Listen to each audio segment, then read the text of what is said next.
আসসালামু আলাইকুম। Welcome to Husna kitchen home. আজ আমি আপনাদেরকে একটা মজার ভাজি রেসিপি শিখাবো, যে ভাজি একবার খেলে বারবার খেতে চাইবেন। এই ভাজি অনেক পুষ্টিকর ও সহজেই করা যায়। এটি হচ্ছে চিংড়ি দিয়ে কুমড়ার সিল্কা ভাজি।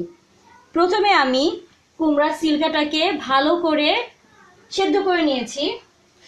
তারপর এটাকে পাটায় অথবা ব্লেন্ডারে ব্লেন্ড করে নেওয়া যায়।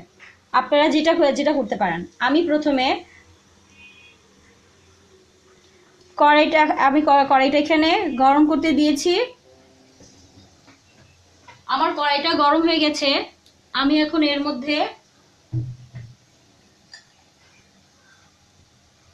ছোট ছোট সাইজের চিংড়ি নিয়েছি। এটাকে একটু লবণ দিয়ে আমি কড়াইতে দিয়ে দিচ্ছি।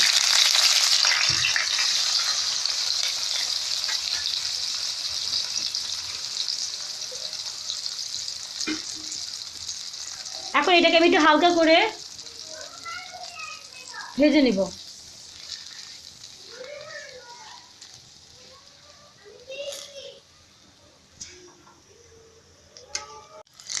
আমার চিংড়িটা ভাজা হয়ে গেছে। আমি এখন এর মধ্যে একটা পেঁয়াজ আর 3-4 টুকরা রসুনের কোয়া আমি থেতলে দিয়েছি, আর মরিচ আমি ছোট ছোট করে কেটে নিয়েছি, এটা দিয়ে দিচ্ছি।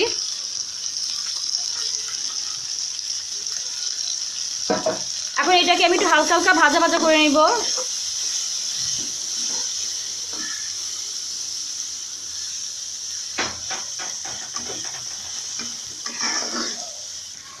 আমার এটা ভাজা ভাজা হয়ে গেছে। এখন এর মধ্যে আমি অল্প সামান্য পরিমাণে পানি দিচ্ছি। 1/2 চা চামচ মরিচের গুঁড়ো, 1 চা চামচ ধনিয়ার গুঁড়ো, 1/2 চা চামচ জিরার গুঁড়ো, 1/2 চা চামচ হলুদের গুঁড়ো আর 1/2 চা চামচ লবণ দিয়ে এটাকে আমি একটু ভালো করে কষিয়ে নেব। এখন এর মধ্যে আমি আমার এই কুমড়ার ছিলকাটা দিয়ে দিচ্ছি। দিয়ে এটাকে আমি ভালো করে নাড়াচাড়া করে ভেজে নেব।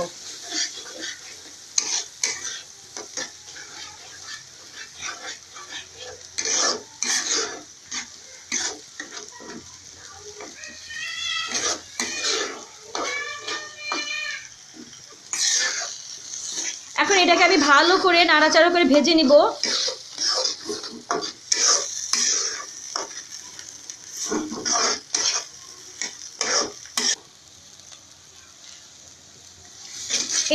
এটা ননস্টপ নাড়তে হবে, আর ফুল আছে এটাকে ভাজি করতে হবে। আর এটা এই ভাজিটা যখন আমরা করব তখন এটা ফুল আছে ননস্টপ নাড়তে হবে। আর যখন এখনো দেখেন এই ভাজিটা লেগে ধরেনি, যখন এটা লেগে ধরবে তখন আমরা বুঝবো যে এটা হয়ে গেছে।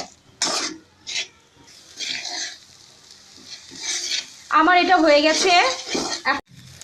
আমি এখন এর মধ্যে ধনিয়া পাতা দিয়ে দিয়েছি, দিয়ে এটাকে একটু নাড়াচাড়া করে আমি নামিয়ে ফেলবো। হয়ে গেল আমাদের চিংড়ি দিয়ে। এই ভাজিটা গরম গরম ভাত দিয়ে পরিবেশন করবেন, অনেক দারুণ লাগবে। আর যারা আমার চ্যানেলটাকে সাবস্ক্রাইব করেছেন তাদের অসংখ্য ধন্যবাদ। আর যারা এখনও করেনি প্লিজ আমার চ্যানেলটাকে সাবস্ক্রাইব করবেন। আর আমার এই ভাজিটা যদি ভালো লাগে তাহলে লাইক কমেন্ট শেয়ার করবেন, আর আমার চ্যানেলটাকে সাবস্ক্রাইব করবেন। Thank you. আল্লাহ হাফেজ।